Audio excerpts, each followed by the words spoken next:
Welcome back everybody to Planescape Torment, my endless quest to find somewhere to rest. These must be... I'm gone. Yeah, they're all lecture halls. Alright. Yeah, if I open this door, there's another lecture hall for Death's Advocate. That will be an interesting conversation. Definitely an interesting conversation when I choose to go back there. Done. Right. So that is that.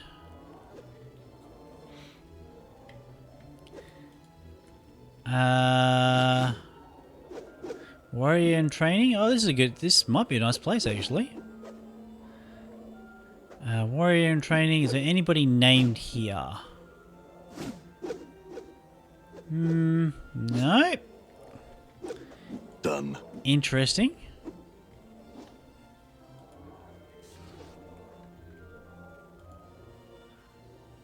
Eli. Ah, the famed Eli. Okay, we can maybe do some training there later. Okay, so these are all just training halls. And I dare say this one would be one for mages. Yes. Jumble murder sense. Okay, so if I choose to start learning magic. Alright. But actually being a pure fighter, it's got its advantages. It really does. Now, is there anybody in here who is actually named? Warrior. Oh. Barrier. At least I think that's how it's pronounced. The person is practicing various combat maneuvers on a wooden training dummy. They seem too busy to speak with you at the moment. Well, bugger. Still on my quest to find a place to rest. I'm gone. Maybe it's through here. Done. Okay, that's another lecture. Help! Splinter. Where are these places to rest? I forgot. Can you help me? Blah, blah, blah, blah. Those questions. I'd like to buy something from the Sensei's vaults. Is there anything interesting? Scroll of Identify. That's nice. Okay. Can I sell anything? No. Okay. Had some questions. Is there somewhere I can rest here? Lodgings are within the Festhall. You should wish to visit. Walk eastwards. Through the feast hall from here, you'll eventually come to them. Speak to the room clerk there.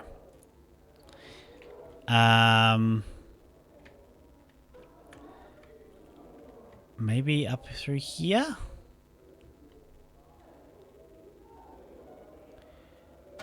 Sensei. Alright. Huh. Alright. There's a clerk I have to try and find.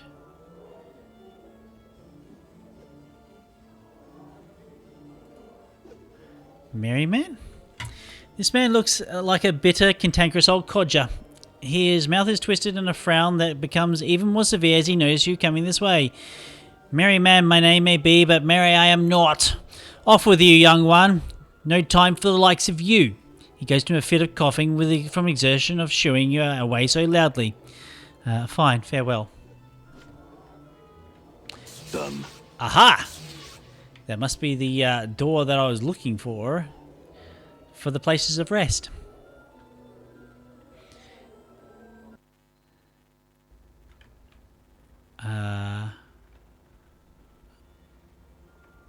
Alright, Sensei. I wish to go here and speak with the room clerk.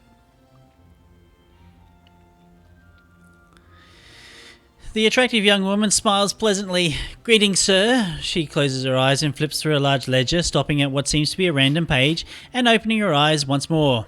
"Ah, here's your room key." She hands you a small key.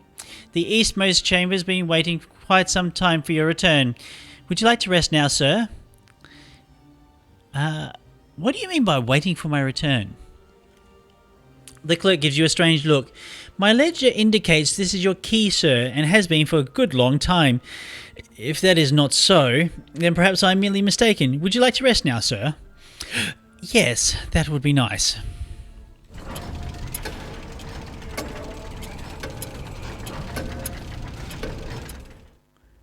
So, Fiendling, let me sit on your lap and hear a little story. Oh dear. Oh yeah, you trying to sit in my lap, that'll make a grand tale. And a short one. I'll just float over here and sulk then. Ah, poor Mort. So, the select spell. Select special ability.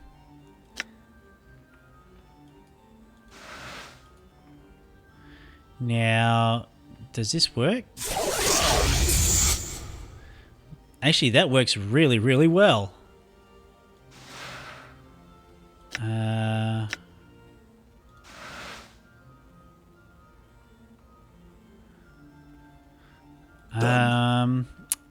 Okay, hang on.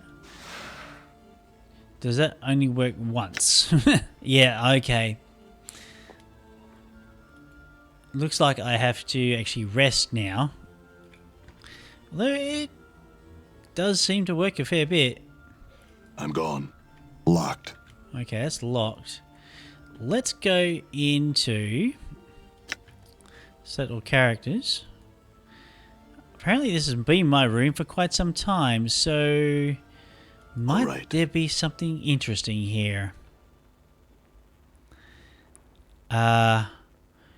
Oh my goodness. There be I'm gone. Scrolls? Embalming fluid, yeah, I'll take that. Needle and thread, okay. High quality stiletto, meh. Charms, charms, charms, and more charms. And another spell. Very locked. There is no lock, latch, or any other obvious way to get this sealed storage. Open this sealed storage closet. Leave it alone. Okay. All right. Huh. I wonder how you get in there then. Aye? Might as well. Can you open that? Thing's locked. No kidding. Special ability. Thieving skills. Why not? Ah, messed up. Can we try again? Thieving skills? Ah, messed up. Huh. I'm gone. Perhaps I'm not. gone.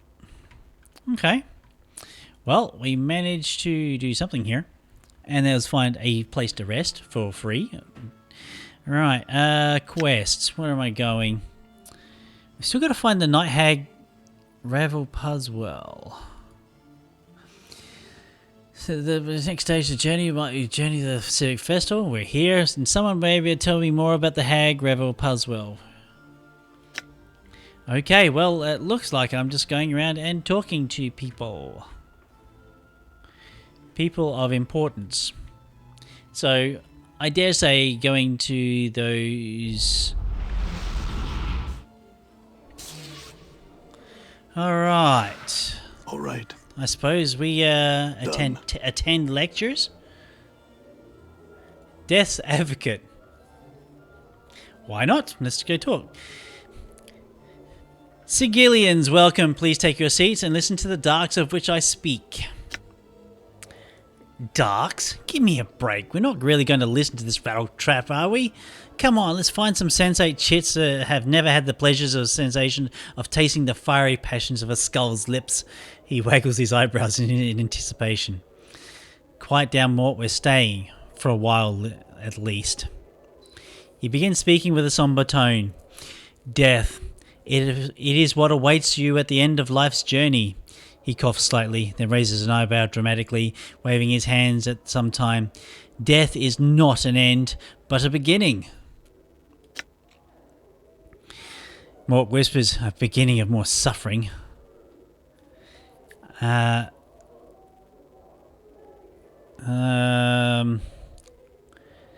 to Mort quietly.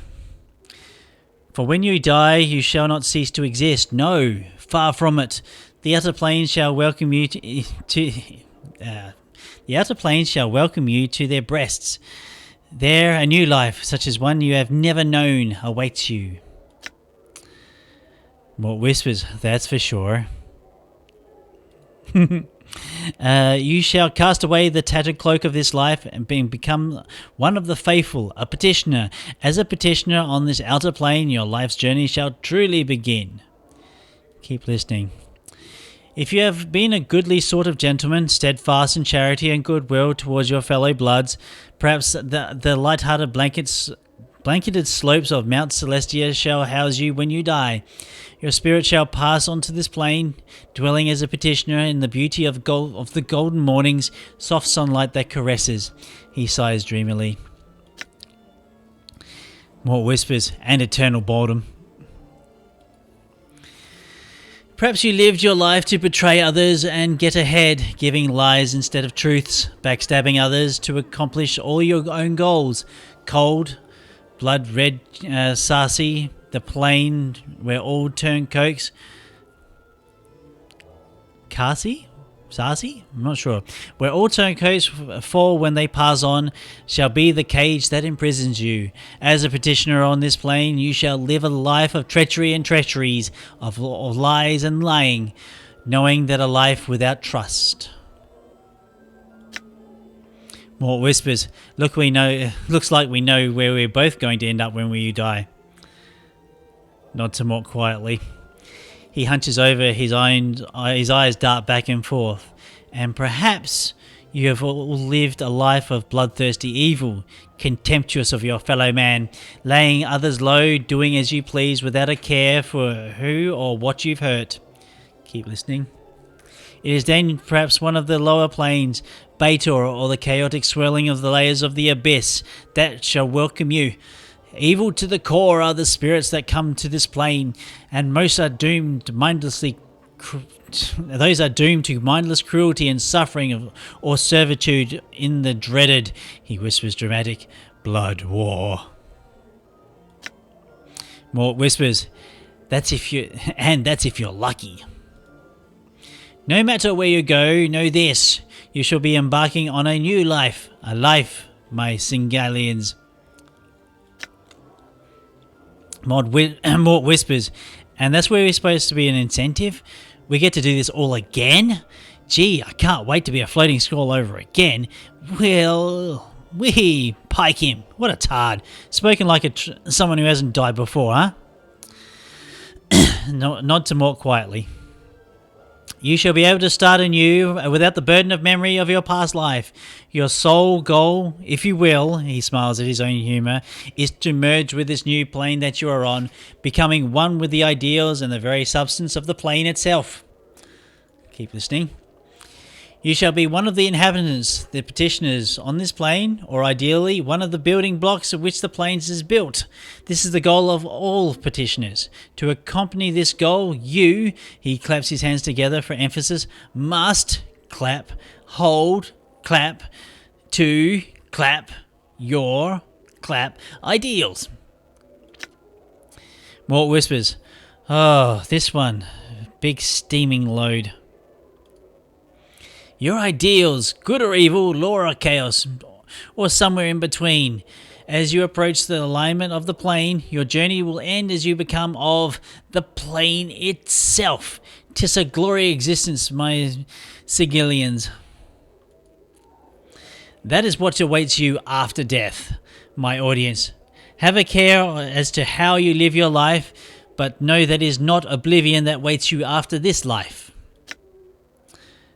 Mort says aloud, "What wash?" A speaker's head turns towards to face Mort, frowning slightly.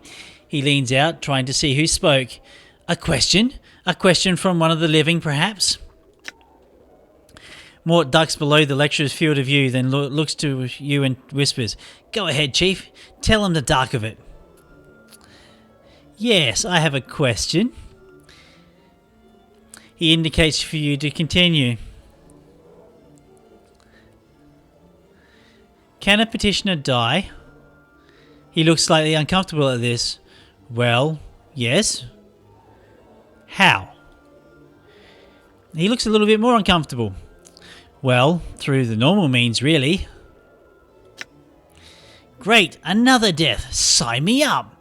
There is laughter from the audience. The speaker looks angry. "What happens after they die?" He looks a little bit more uncomfortable.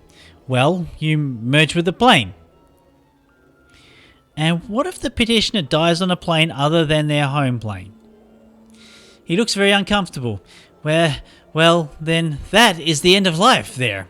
But no petitioner wants to leave their home plane, friend. He looks around, realizing he's in a trap.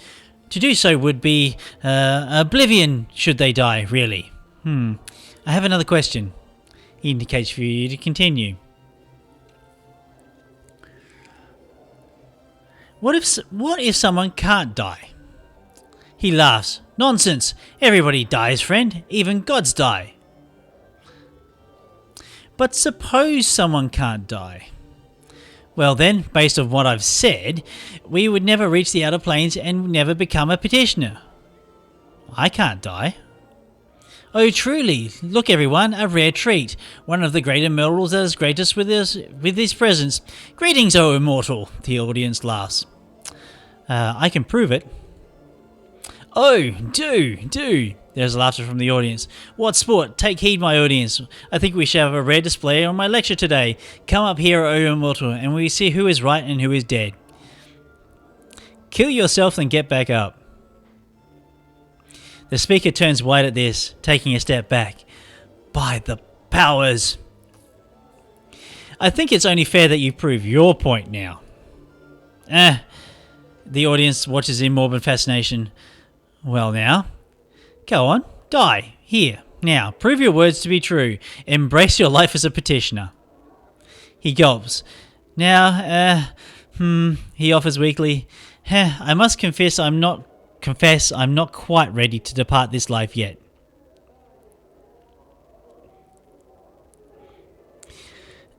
"So this new great life on the outer planes may not be all it's supposed to be?" The speaker is aware of his hypocrisy. He is afraid of the alternative. "Perhaps not."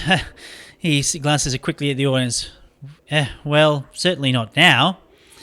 "As I thought. I have another question." "The dustmen say that this life is where we end up when we die." The speaker chuckles derisively. Some members of the audience chuckle as well. "There are many countless petitioners, my friend. Dustmen amongst them. Who would disagree with the dustman philosophy?" I have another question.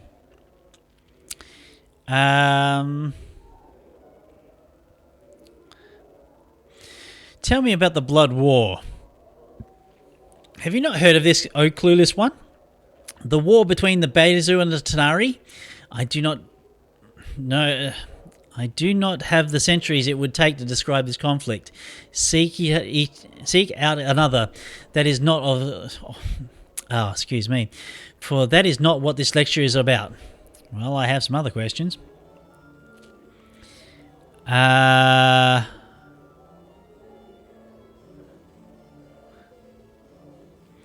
What determines which plane will you go when you die? Your alignment, of course. Good people are destined for the upper planes, and bad people are cast in the lower planes. He rolls his eyes, clasping his hands to his heart dramatically. May the powers have mercy on their souls. Where do neutral people go? He raises an eyebrow. An excellent question. Excellent. He turns to the audience, raising a finger. The answer is this. A spirit that has outlived a life of complete neutrality, with no leanings towards good or evil, becomes a petitioner on the Outlands, the lands which that encircle Sigil. They are destined for no plane except the land that lies right outside our sky, and of which the spire is a part. Another question, maybe? Ask about one of the planes you mentioned. Actually, forget I got no more questions. If there are no more questions, get ready to leave. He looks eager to wrap things up. Then I shall end this session. I shall continue to lecture here at the hall, so tell all your friends. Stop listening and leave. Well, that was fascinating and absolutely bloody useless.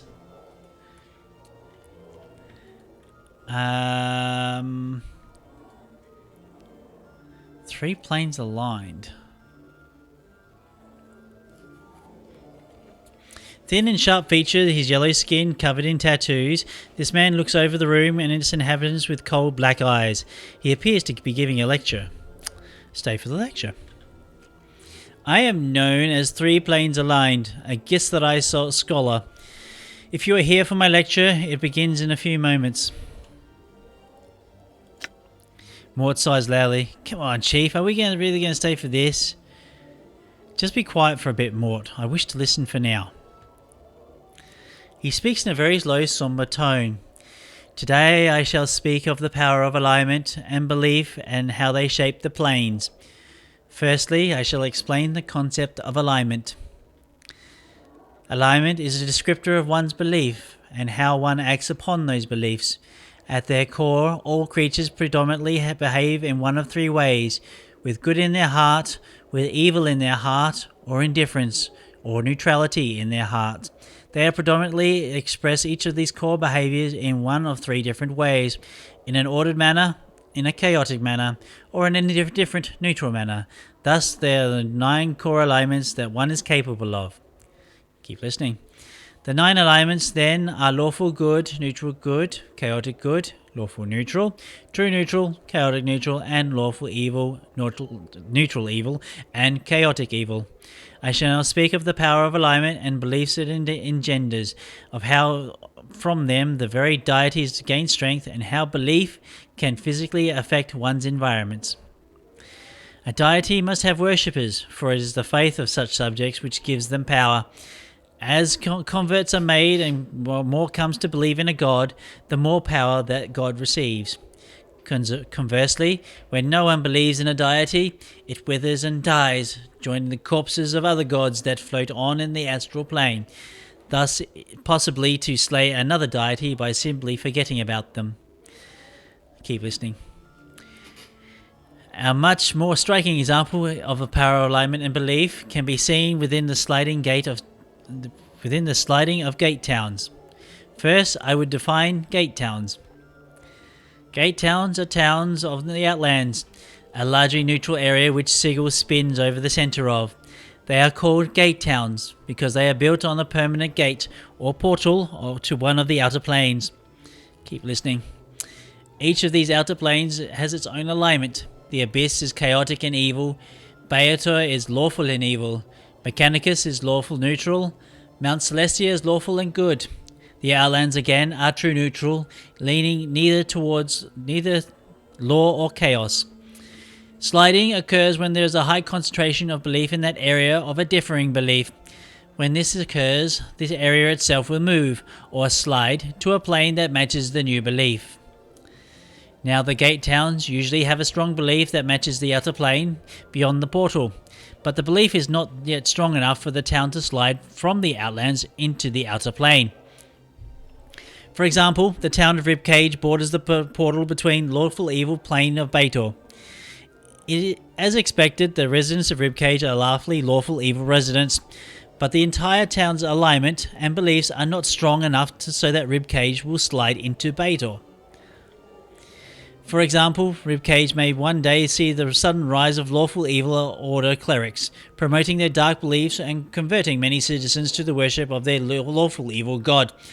Were this to occur, there would be a good chance that the town would slide off the neutral outlands and become a part of the lawful evil plane of Baator. Whole layers of planes may move this way. Thus, many wars are wars of belief and faith by necessity. They are the tools of which territory is obtained and held. This, then, is the power of alignment and belief that shapes the planes. This session has ended. May belief guide your actions and shape the planes to your will. Farewell to you all. I wonder if I can actually talk to him afterwards. That's not what I wish to do. Leave. No, we've heard the lecture. This is not actually helping me much in finding about the hag. I'm gone. Well, let's talk to Eli. We might as well. Huzzah! Look who's arrived. Eli shoots you a wicked smile. Welcome to my stomping grounds, Cutter. Ready to train? Yes, I am. Might as well. Right. Here. Let's see you take this from my hand, Cutter. He extends his arm. A single copper coin lies in his palm. Grab the coin. You flick your hand out, but Eli is too fast. Good enough, Cutter. We'll continue. Alright. Now, you understand that you've got to drop your current profession, right? Are you prepared to do this? No, best not. Perhaps another time. Perhaps another time indeed. Right, well, I'll just leave the episode there. Thank you all for joining me for this episode of Planescape Torment. If you liked the episode and liked the series thus far, do go ahead and click that like button for me. And if you're interested in anything else I've done in the past, do head on to one of the playlists off to the right-hand side. I've been Raetac. I shall see you next time.